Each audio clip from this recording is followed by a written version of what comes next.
Hello everyone. চেস্টের এই কেবল এক্সারসাইজের সময় maximum মানুষই যে কনফিউশনে থাকে যে কোনটা লোয়ার চেস্টের জন্য, কোনটা মিড চেস্টের জন্য, কোনটা আপার চেস্টের জন্য। কারণ চেস্টের ৩টা আলাদা আলাদা পার্ট। সো হচ্ছে ৩টা আলাদা মাসেলে হিট করানোটা হচ্ছে মেন ইস্যু। সো এটা এমন কোনো রকেট সায়েন্স না, যদিও আপনি যখন এক্সারসাইজটা করবেন আপনি তখন ফিল করলেও বুঝতে পারবেন যে কোন জায়গাটায় আপনার হিট করছে।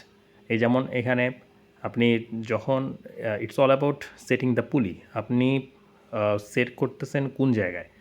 আপনি যখন হচ্ছে এটা উপরে একদম আপনার মাথার মাথার যে হাইটটা, সেই হেড হাইটের উপরে যখন আপনি সেট করবেন তখন সেটা হচ্ছে আপনার হিট করবে লোয়ার চেস্টে।